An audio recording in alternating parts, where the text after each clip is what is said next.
In a recent audit, Public Auditor Doris Forrest Brooks says the Chamorro Land Trust Commission did not follow the law when extending a controversial lease. Meanwhile, Department of Land Management Director Mike Borja says that the OPA should have waited until the Attorney General weighed in before releasing the report. Here's more. In an audit report finalized and released this morning, the public auditor Doris Forrest Brooks says the decision from the Chamorro Land Trust Commission to extend a 1989 contract with the GUAM Municipal Golf Course instead of renegotiating it was not in concurrence with the local law. The audit was requested after an oversight hearing in 2015 by Senator Tom Atta. Department of Land Management Director Mike Borja responded today by saying perhaps the OPA could have waited until the AG issued an opinion on the validity of the lease before releasing the damming audit.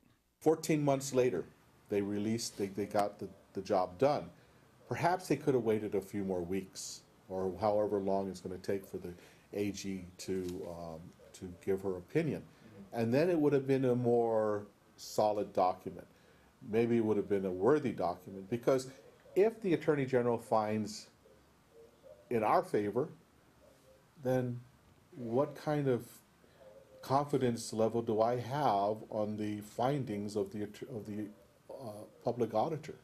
You know, the confidence level would be kind of diminished. One of the major findings in the audit was that the CLTC did not get legislative approval before renegotiating a lease between the CLTC and a company.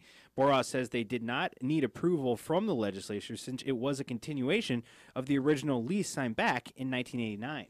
The way we viewed it is that it was a 50-year lease broken up into two 25-year terms, and each 25, there was an option to renew after the first 25-year term under the same conditions already in the lease.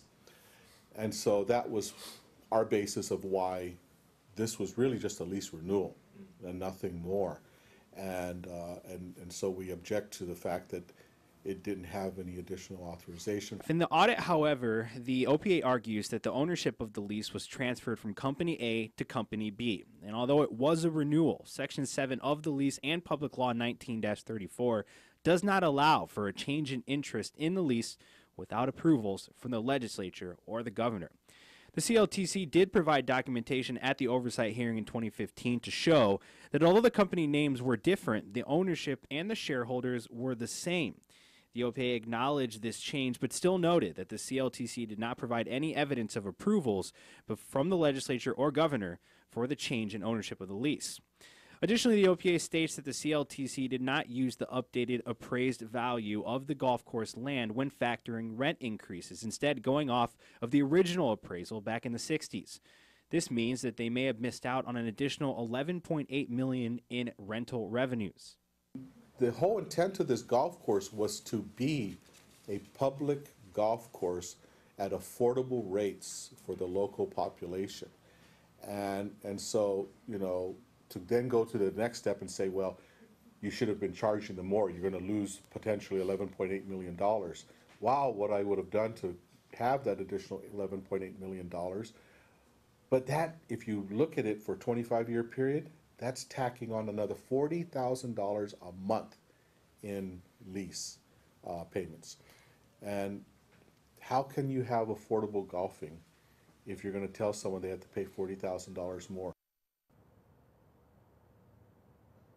You can read the full audit report online at our website, pacificnewscenter.com.